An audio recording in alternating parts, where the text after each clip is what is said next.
নমস্কার বন্ধুরা, বিনিতাস অ্যান্ড বিদিশাস কিচেনে সবাইকে স্বাগত। আজকে চলে এসেছি একদম অন্যরকম একটা রেসিপি নিয়ে, যেটা ভাত হোক কিংবা পরোটা বা রুটি সব কিছুর সাথে কিন্তু ভীষণ ভালো লাগবে। আজকে আমি বানিয়ে নিচ্ছি চিলি সয়াবিন। চিলি সয়াবিন বানানোর জন্য আমি ফার্স্টে এখানে সয়াবিন আমি সিদ্ধ বসিয়ে দিয়েছি। আর সয়াবিনের মধ্যে আপনারা অল্প সামান্য একটু লবণ দিয়ে দেবেন। আর এখানে আমি এবার ক্যাপসিকামগুলো কেটে নিচ্ছি। সবাই চিলি চিকেন খেয়েছেন, চিকেনের অনেক রকম আইটেম হয়, বা সয়াবিন অনেকেরই পছন্দ না, তো সেই জন্য কিন্তু এইভাবে চিলি সয়াবিন বানালে কিন্তু ভীষণ টেস্টি হবে। আর বাচ্চা থেকে বড় সকলেই খেতে ভীষণ ভালোবাসবে। আমি এখানে একটা গোটা টমেটো পিস পিস করে কেটে নিয়েছি।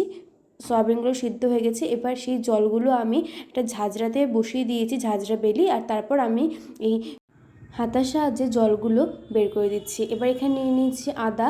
এখানে আদাটা ভালো করে আমি ছুলে নিয়ে আদাগুলো কিন্তু পিস পিস করে কেটে নিতে হবে। এবার আমি এর মধ্যে দিচ্ছি, আমি এখানে মিনিমাম 250 গ্রামের মতন সয়াবিন নিয়েছিলাম। আর এখানে আমি 4টে পেঁয়াজ আমি এরকমভাবে লম্বা লম্বা করে কেটে নিচ্ছি। পেঁয়াজগুলো কিন্তু একদম চপ করা দরকার নেই। এখানে আমি 3টা রসুন ছুলে নিয়েছি খুব ভালো করে। এবার এখানে আমি কর্নফ্লাওয়ার দিয়ে দিচ্ছি। আপনারা যে কোনো কোম্পানির কর্নফ্লাওয়ার ইউজ করতে পারেন, যে কোনো ডিপার্টমেন্টাল স্টোরে পেয়ে যাবেন। আমি এখানে হাফ কাপের মতন কর্নফ্লাওয়ার দিয়ে দিলাম। আর দিয়ে দিলাম 1 চা চামচ গোলমরিচের গুঁড়ো, সামান্য পরিমাণ হলুদ গুঁড়ো 1/2 চা চামচের মতন, আর দিয়ে দিচ্ছি লবণ পরিমাণ মতন। এবার এর মধ্যে দিয়ে দিচ্ছি আদা রসুন বাটা। এবার এটা খুব ভালোভাবে মেখে নিতে হবে।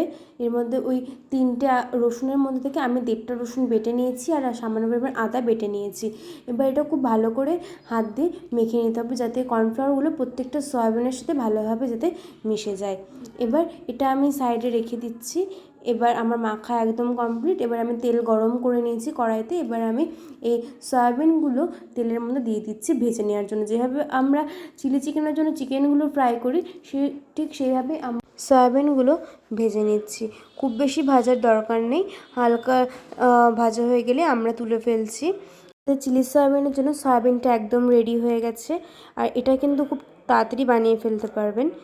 এবার আমি এখানে নিয়ে নিয়েছি পেঁয়াজ কুচি, টমেটো, রসুন কুচি, কাঁচা লঙ্কা চিড়ে নিয়েছি, আদা কুচি সামান্য পরিমাণে, আর নিয়ে নিয়েছি ক্যাপসিকাম। আপনারা চাইলে এখানে বেল পেপারও ইউজ করতে পারেন। এবার তেলের মধ্যে ফার্স্টে রসুনগুলোকে ফোড়ন দিয়ে দিচ্ছি, যাতে একটা রসুনের স্মেল আসে। এরপর একে একে আমি সব কিছু ভেজে নিব একদম লো টু মিডিয়াম ফ্লেমে। এটা মিডিয়াম ফ্লেমে করলে ঠিকঠাক হবে। এবার আমি এর মধ্যে দিয়ে দিচ্ছি ক্যাপসিকামগুলো। আর ফার্স্টে কিন্তু রসুনটা অবশ্যই দিবেন, রসুন আর আদা, তাহলে কিন্তু মানে একটা ফ্লেভার বেরোয়, সেই ফ্লেভারটা খেতে ভীষণ ভালো লাগে। এবার এর মধ্যে পেঁয়াজ কুচিগুলো দিয়ে দিচ্ছি। এগুলো কিন্তু খুব বেশি কুচি করার দরকার নেই, এরকম লম্বা লম্বা করে কেটে নিলেই হবে।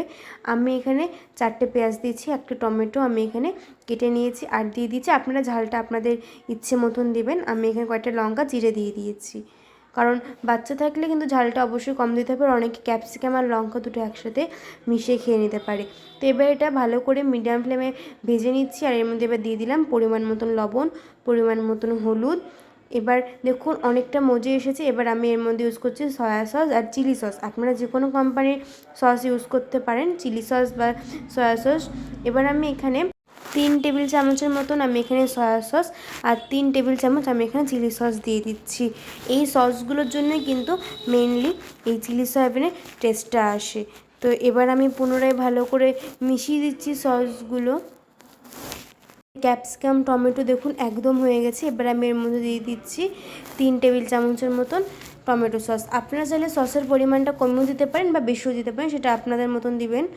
আর এখানে কিন্তু এই রান্নাটা করতে খুব বেশি উপকরণ লাগে না, আর খুব অল্প সময়ের মধ্যে এটা কিন্তু আপনারা করে ফেলতে পারবেন।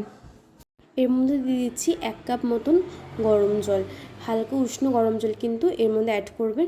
তাহলে কাঁচা জল অ্যাড করলে কিন্তু টেস্ট অন্যরকম হয়ে যায়। এবার এর মধ্যে সেই ভেজে রাখা সয়াবিনগুলো দিয়ে দিচ্ছি।